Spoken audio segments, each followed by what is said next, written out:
welcome to a new episode of ETRetail Café by ETRetail. I'm your host, Charu Lamba, and to add some caffeine to your Monday morning, we have with us Sushant Dash, who's the CEO of Tata Starbucks. Sushant, a very warm welcome to ETRetail Café. Thank you for inviting me. Sushant, tell me how your journey in retail started. In '96, you joined Nielsen, right? If I'm not wrong, as a research company, and then moving into retail. How was it? I mean, were you always inclined toward being in the retail industry or coffee or maybe beverages? What excited you? Or maybe your childhood was like that, you were a beverage fan. How was it like? Actually getting into retail was more a chance. I wouldn't say it was a very structured thought process. As you rightly said, I started working in '96. The first 4.5 years, I worked for what used to be then ORG Marg and now is Nielsen. And then I joined the Tatas. And over the last, I complete 25 years, done various roles in various places. In terms of retail, I've actually worked more in the FMCG side of the business. And you're right, I've worked a lot in the beverage space in various categories, be it tea, coffee, water, ready to drink, both in India and outside of India. But in terms of retail specifically, I think I got the chance to work on retail in the year 2011 when the Tatas were looking to set up the JV with Starbucks and Tata Starbucks was being formed. So I was part of the original team which looked at setting up and bringing Starbucks to India. So that was a great learning experience. I actually went to Seattle. I worked in a store there in Seattle, a Starbucks store first, to understand as to how a Starbucks store operates, the nuances. And I think Starbucks insisted that I first do that before we start working on the strategy and the plan. And so that's how my retail journey, in a sense, started. While working in a store as a barista, as a partner, and doing the training there. And so that's been a great journey post that. And I came back and rejoined Tata Starbucks 4 years back. So yeah, that's the journey in terms of my retail exposure and how I got into retail. How come from Nielsen to Tata's? How come? I think when you're working in a service part of it, it gives you a lot more of exposure in terms of exposure to different clients, in terms of different areas of work, but you do not see end-to-end solution. So one of the things is obviously I wanted to move to the client side to see as to how consumer insight and research is being used in terms of the end business decisions, in terms of marketing or whatever be the consumer insight, the nuggets that you are getting into, because that you don't get to see when you are on the other side of the fence. So I was looking at opportunities and options, and Tata's were one of my clients. And when the opportunity came, I moved. So that's how. Oh, nice. That's nice. 25 years with the same organization. It's a long, long time. How do you see this association of yours? Obviously, I'm happy with it. The fact that I've stuck around for 25 years. But I think, and I keep saying this, if I look back, and this is a question I'm often asked, and it's actually become a kind of a joke. Even if I look at my batch, people who passed out with me, I think the average job someone calculated the last time for the batch is 7 or 8. And for me, it's my second job. So obviously, I'm an outlier in that sense. And one of the main reasons for me having stayed with the Tatas is, and I keep saying this, the big advantage of the group is it gives you multiple opportunities to do different things. While I've stayed with the company, I think every 3 to 4 years I've done a different role. And I think that kind of exposure and that kind of, and like I said, be it in terms of handling different categories, be it handling different geographies, global exposure, working both in India and outside of India, I think that, so whether I worked in different companies or I worked within one, it gave me all that exposure. And hence, you don't get bored, you get that learning, you get that width of experience. That's why. So what was the most challenging decision that you have taken during these 25 years? I don't think there is one decision that stands out. You obviously have taken multiple decisions in terms of business, in terms of brand launches, or in terms of profit and loss. But I always think the most difficult decisions, and I don't know whether I'm too good at it also, is when it comes to people. They are always the toughest decision. Mainly uh, if you have to give feedback which is not very positive, or because at the end of the day, it is also about the morale of a person. It is also about the career of a person, and it is always the most difficult thing, at least that I find doing. I dread appraisal times when I have to. I have to. I have done this now for whatever 20 odd years or maybe more. But let me tell you that every time that I have to do it, I actually feel nervous. I feel kind of sad, if mainly if I have to give a negative feedback. You get goosebumps. Yeah, at the end of the day, as I said, you're going to make someone unhappy. It's a career for someone, and mainly if they're still young, it's not. I do understand that it can help some people, but you don't like doing things which are not, which make someone sad. So I'm sure when you must be hiring such talent, whom you are asking to leave, or maybe giving them increments or promotions or something, there must be certain qualities that you must be looking into them before hiring. What are those three qualities that you look into? I think two, I would say. Yeah. One, I think people need to be authentic. You hire people for being in some ways different or bringing new thoughts and new ideas to the table. And I think that's very important, because you don't want everyone to be the same, because then there is no one to challenge, or there is no one to think differently. We will all think same. We will try to do the same things. You will then not grow as a business. You need different people with different skill sets, with different thought processes. So I think for me that's important. And I think the second is in terms of people should be smart and intelligent. And it's not about the experience in the job. Just as human beings, if you're smart and intelligent, I think you can pick up. And in terms of the category knowledge, in terms of the experience that is required. But the fact that you can evaluate, think through, look at the future, I think those are important criteria. So the basic intelligence is what is important. And last, I think, is just being a good human being. I think that's important, because at the end of the day, we will spend 8-9 hours together. We'll spend more time with each other than maybe with any other set of people, including family.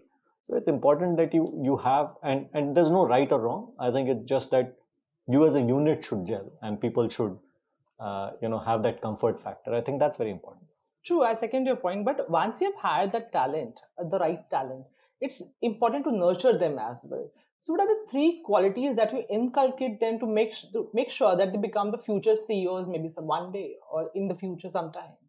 I think the first and foremost is, and I think this happens quite often, you, as I said, hire people for the talent that they have, or for the person that they are. And then you try to mold them and try to change them and try to make them like yourself.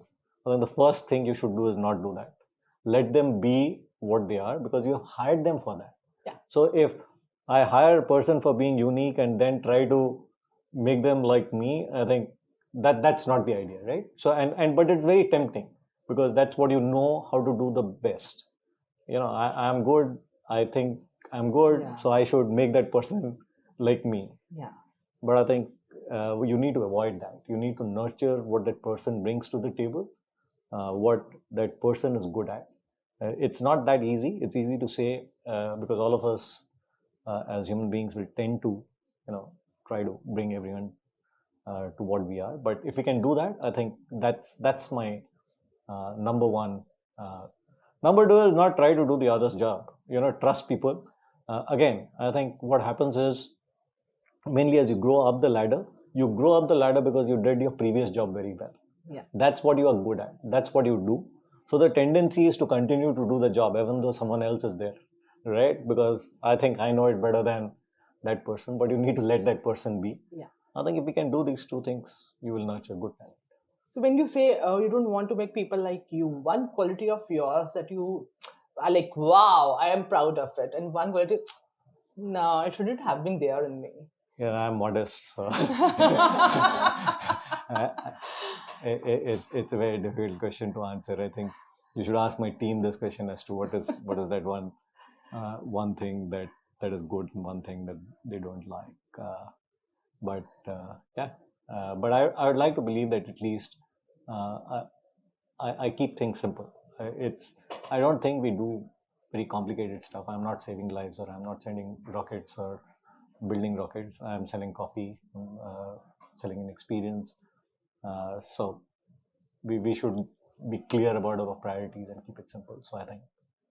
So, Sean, coming back to certain things, like you started when you started you joined Starbucks from the beginning, Tata Starbucks. So, how have you seen the coffee culture evolving here in India? Because when we see abroad, the coffee culture is very high. People having it in the morning, grab and go culture is still not there in India.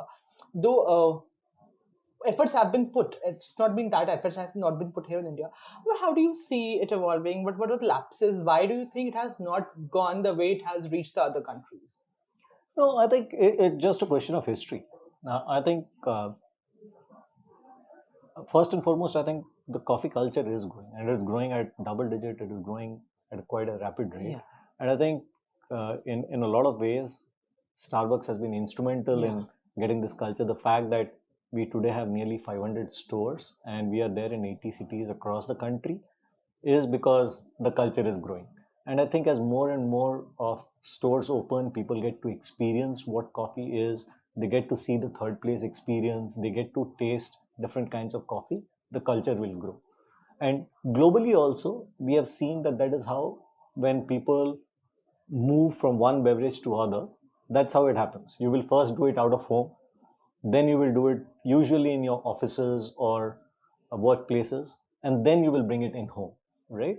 And that is a transition that usually happens over a period of time, takes time, and I think we are in that journey.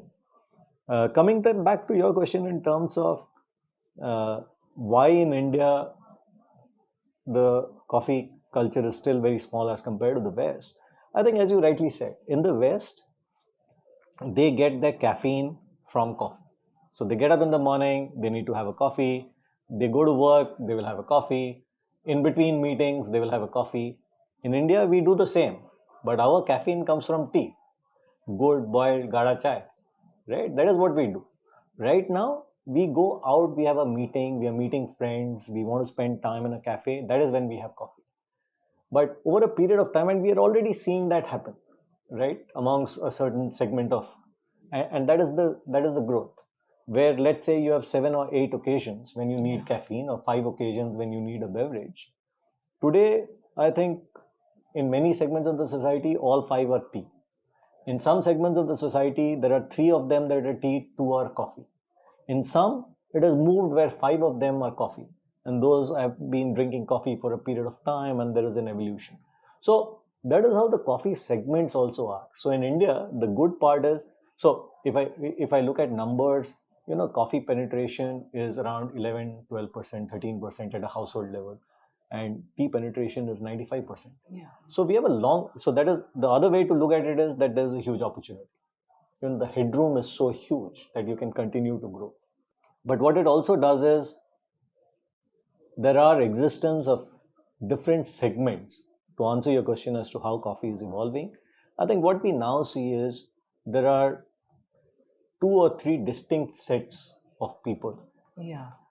There is one set of people who are moving from tea to coffee, and they are the initial users of coffee. Yeah. Now, what they want from coffee is slightly different. They still want the familiarity of tea, and as I said, we in India, we don't brew, we boil. So there is a thickness in terms of the milk, there is caramelization because of the sugar,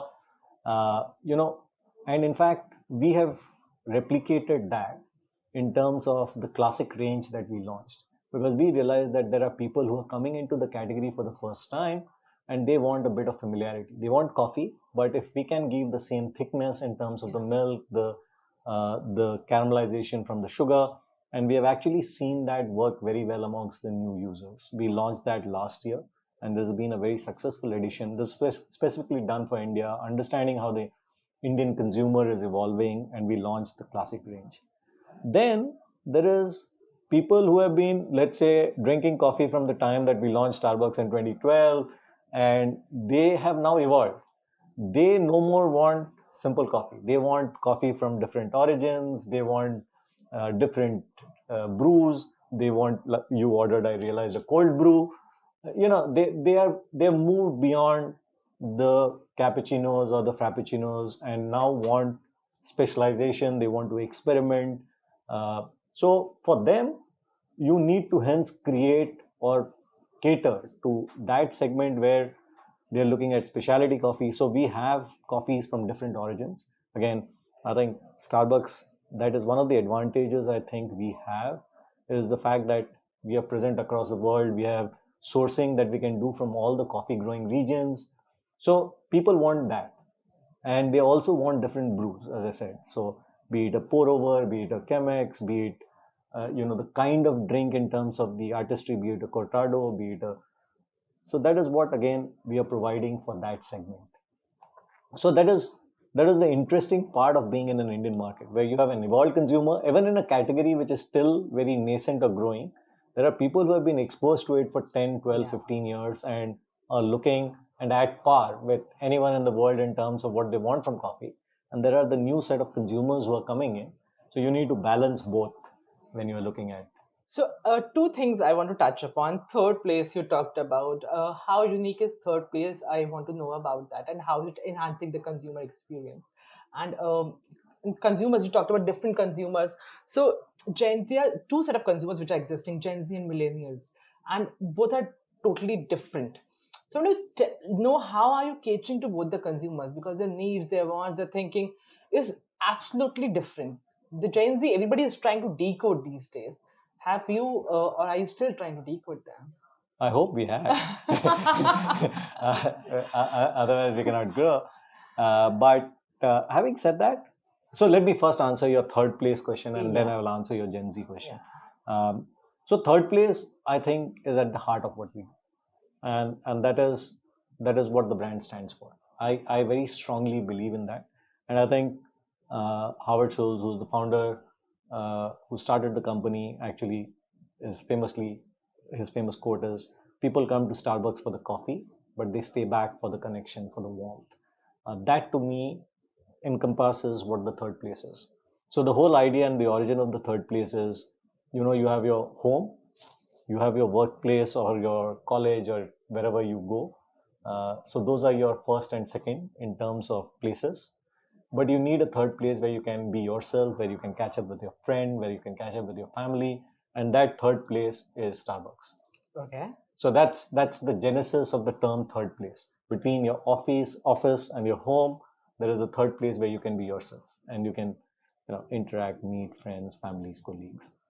And what do you need for that third place to be your own unique third place? I think other than the coffee, we obviously are in the business of coffee, so it's the best coffee in terms of both the beans that you use as also the craftsmanship. I think that's an important part. But a more important and critical part is the warmth and the connection. The interaction that our partners or baristas have with you, the way they greet you, the way, the simple task of asking for your name. For us, you are not just a number. Most QSRs put a number and a token number 52 that you collect your coffee, or for us it's your name. The first thing that our partner will do when you go to the POS is ask you your name. So we say that there are these 3-4 points of connection that you need to make. And a person first comes in greeting saying good morning. Simple things. I think a person requires that, and more so in this day and age where many a times you are on your own, you are insulated. So you want people to have that warmth, and that is what a Starbucks third place experience is all about. It's a very personalized experience. That's right.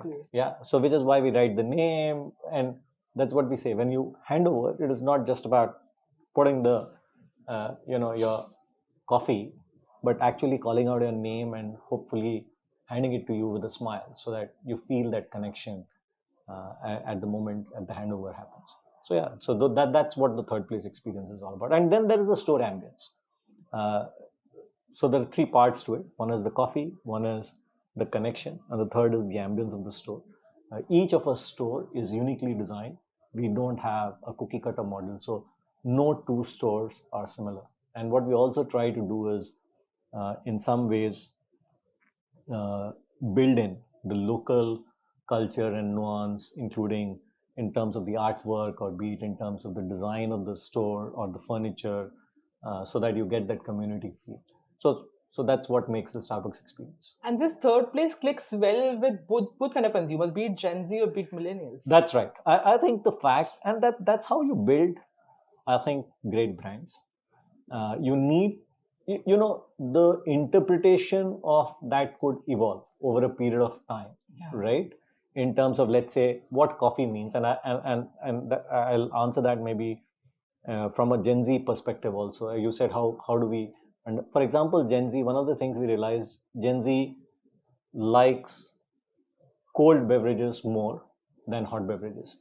The millennials and us Indians in general, because even though we are a hot country, we drink hot tea, right? Yeah. We, even in the middle of summer, we will drink tea. Yeah. We'll go to the Nooker, and in fact, I remember, because I worked in beverage for many years, when in FMCG, when we used to go to the market, people used to actually say in North India that if you drink hot tea, it actually helps to cool your body down. That's the hot tea shop guy would tell you that. Sir, कुछ नहीं होगा, आप चाय पीजिए, you will be fine. Garam chai पीने से, your body cools down. So, however, the Gen Z, I think, with exposure to global trends and stuff like that, and there's a global trend, they prefer cold beverages. So if you see the last 2 years, we have actually looked at launching much more of cold brews. Yeah. We launched the refresher this year, again, because one of the things that we realized with the Gen Z, they want color, they want things which is less dairy, they want things which is more fruit based. So that is what refresher does. It gives you the caffeine that you want in the form of green beans extract, but it is much more fruitier, it is non-dairy, it is lighter, and it is colorful, so that they can take the required, Instagrammable photographs. So I think that's, and they also want to be themselves in some ways, right? Like I said, they want to be individualistic, and the drink needs to represent them as an individual. That's what we have realized about the Gen Z, and the cold brew and the refresher allows them to do that. So yes. So, Sushant, we talked about consumers, we talked about different sets of things evolving in the coffee culture here in India.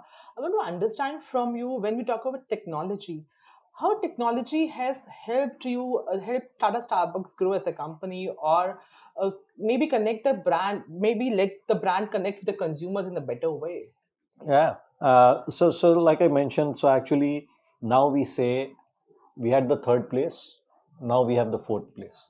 The fourth place is the digital world, because the new consumer, and the Gen Z in particular, also spends a lot of their time between work, office, the third place, but they're also on the Social virtual media. world, Yeah. and for a long period of time.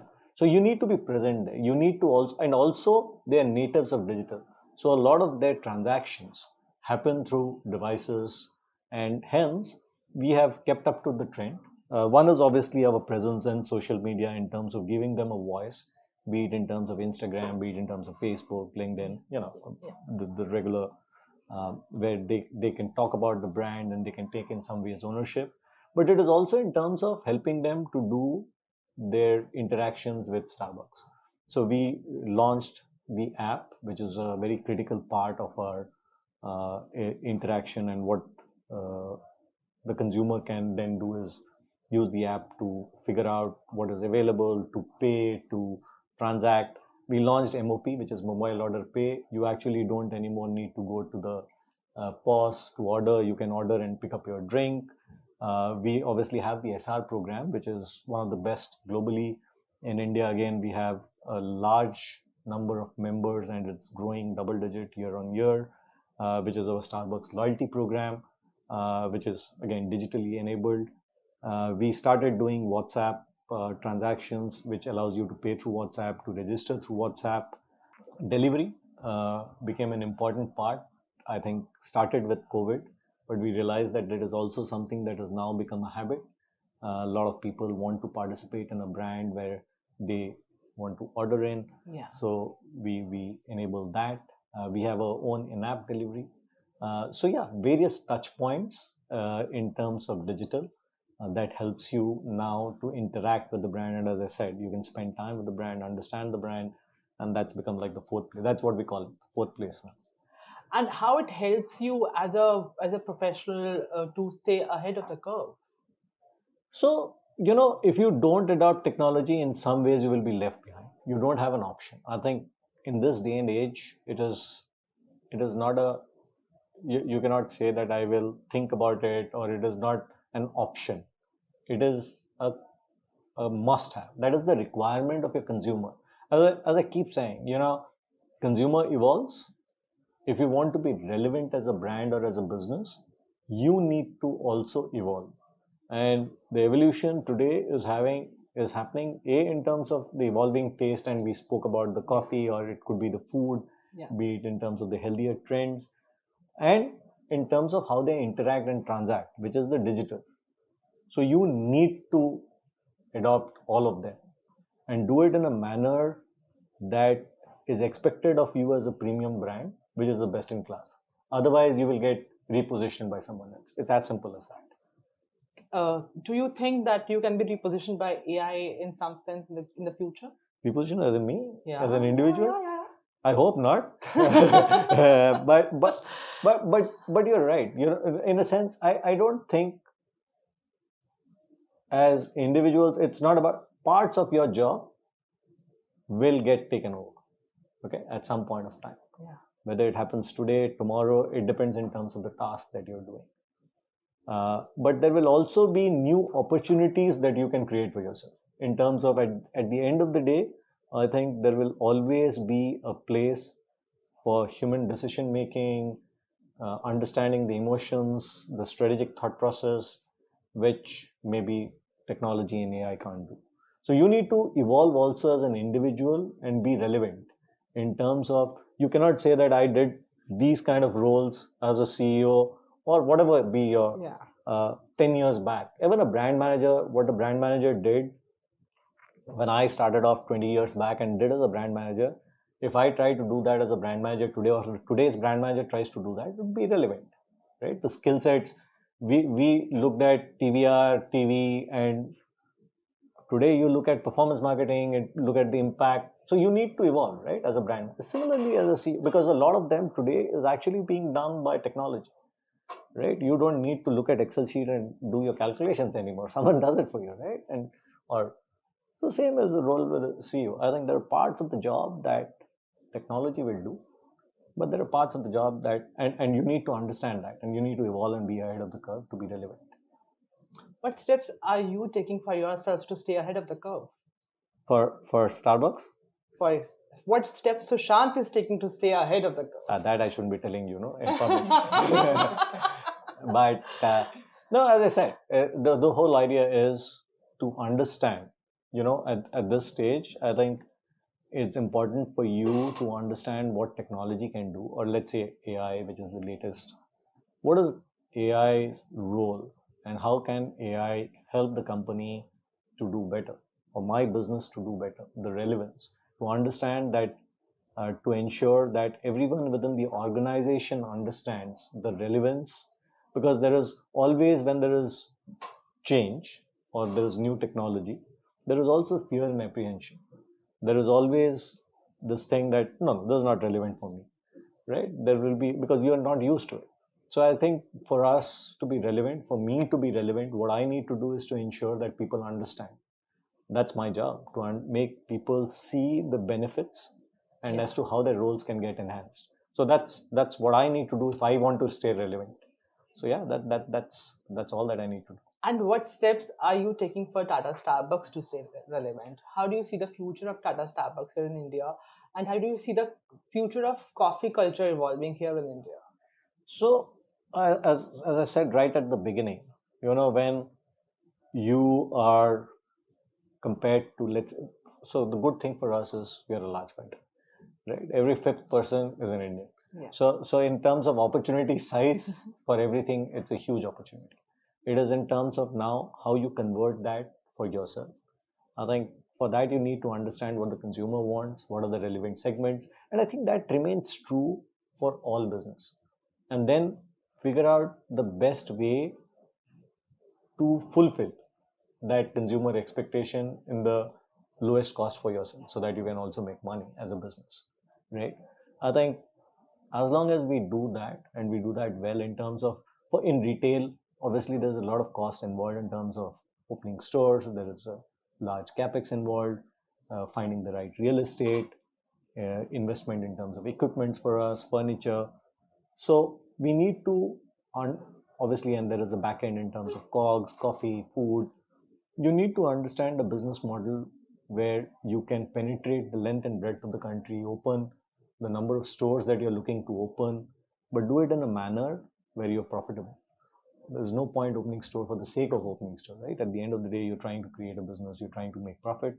So I think that's what we are aiming to do, and that's the future. So I'm very bullish. I think huge opportunity, and we are seeing that. We are seeing the growth rate, which is, as I said, high double digit, and it's going to only grow faster.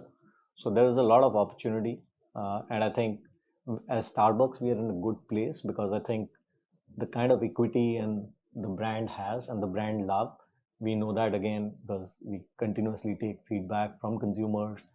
Our brand love is by far the highest in the category by quite a distance. As long as we continue to give the third place experience, as long as we continue to give the best coffee, and we continue to have the best looking stores, I think we should be good. I wish you all the best for the journey ahead, Sushant. Before we wrap it up, I want to have a rapid fire with you. Okay. Where I won't give you a chance to think about it, but you have to answer the questions like with the blink of a second. Okay. Yeah. So tell me, first of all, which business book have you read and what have you learned from that? One business book that you admire a lot. So I've actually never read a business book. What do you read? What do you watch? Then where do you learn things from? So I read obviously a lot of articles and net and newspapers, but I haven't read a business book since I passed out of MBA college. Okay, my reading is restricted to reading fiction. I love reading, but I'll read fiction and no business books.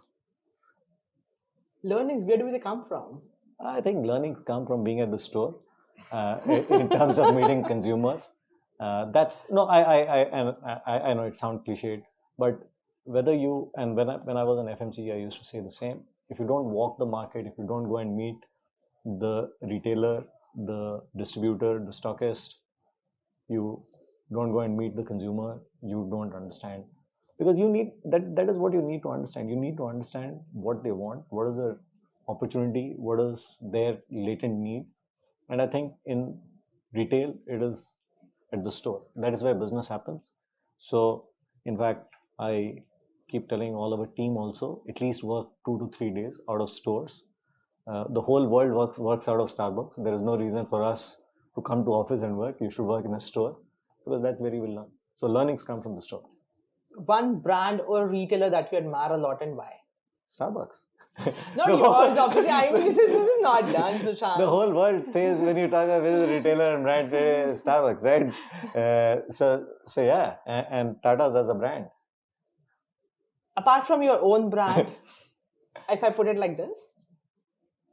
Apart from my own brand, I like Adidas as a brand. I think some of the things that they've done in terms of, while they're a large brand, be it and again, they have managed to straddle different segments, be it performance, be it athleisure, be it even localization. So they have range for each country in terms of color, in terms of theme. So I think there's a lot to learn from them.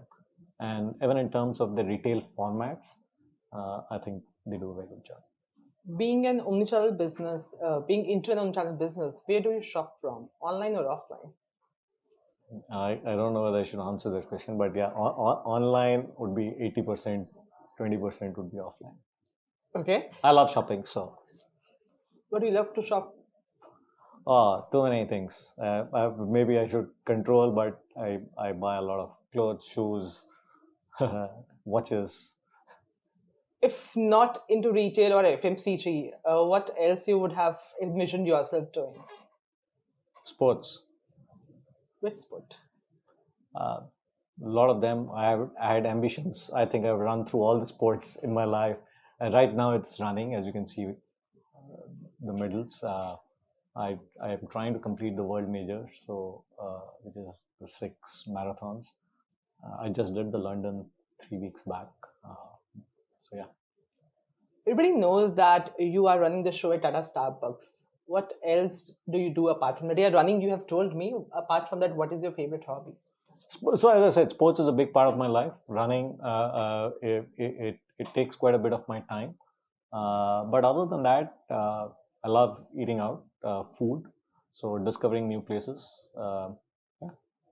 So, Sushant, my last question is: any advice that you would love to give to the new brands in the FMCG space or in the retail space that are coming up? How should they build the business thinking that Gen Z is the next consumer, which they are going to cater for the next longest time of the years going ahead?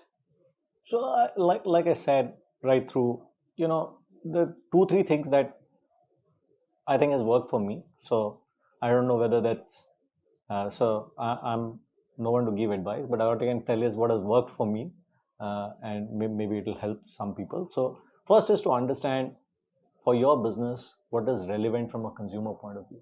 I know this sounds very simple, but most of us don't do it right. Most of us don't we get carried away with our own ideas or our own thoughts, but we need to ensure that it is relevant for the consumer, and or we are fulfilling a requirement that the consumer has, be it Gen Z, whichever segment you are going for. I think understanding that what is the pain point or what is the opportunity you are solving for, and then remaining steadfast and consistent, and not keep moving out in every in the short term, because to create a business, hopefully you're not creating a business for 2 years, 3 years, 5 years. You're creating a business for eternity.